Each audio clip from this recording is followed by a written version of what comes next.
Are wild animals meant to be wild? Maggie's story. Many people consider zoos to be fun and educational, but are they really? Look no further than Maggie the elephant. Maggie was kept in a small indoor cage at the Alaska Zoo until 2007.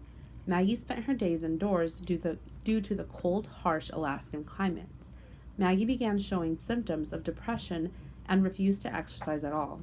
Finally, in 2007, Maggie was rescued from the Alaskan Zoo and brought to an elephant rescue camp in California. Even in the best conditions, it's very difficult to provide for the needs of animals like elephants. If Maggie lived in the wild with other elephants, they would wander as much as 30 miles, 48 kilometers a day in larger groups, grazing on leaves and stopping to splash in the occasional watering hole. In zoos, elephants are lucky to get a few acres and one or two other elephants to keep them company. Deadly Zoo.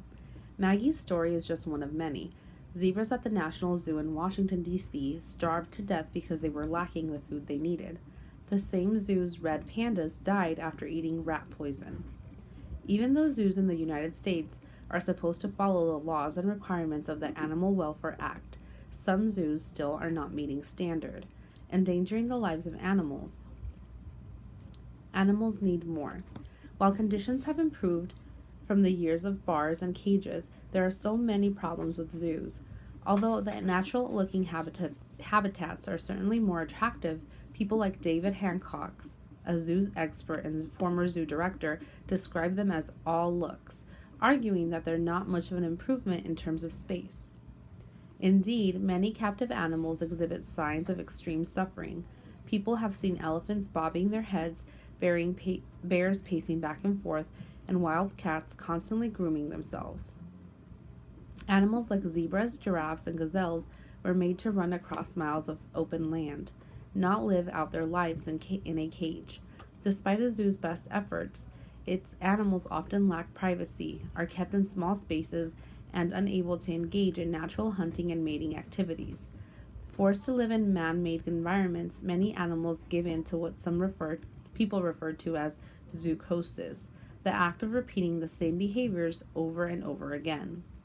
In addition, many animals have specific dietary and environmental needs that zookeepers are just beginning to understand. Some, like the aardvark, survive on a limited diet that zoos have a hard time finding. Others succeed only in certain temperatures and environments that aren't easy to recreate. Does it really help? Even zoos' conservation efforts are not always successful. Only 16 programs have had success with their animal surviving in the wild. About two-thirds of Los Angeles Zoo's condors were actually strong enough to survive in the wild. There are many factors to think about when deciding if zoos are good for animals. Does the zoo provide enough natural space for the animal to roam and hunt? Are zoos really helping save endangered animals? Or are zoos doing more harm to animals like Maggie?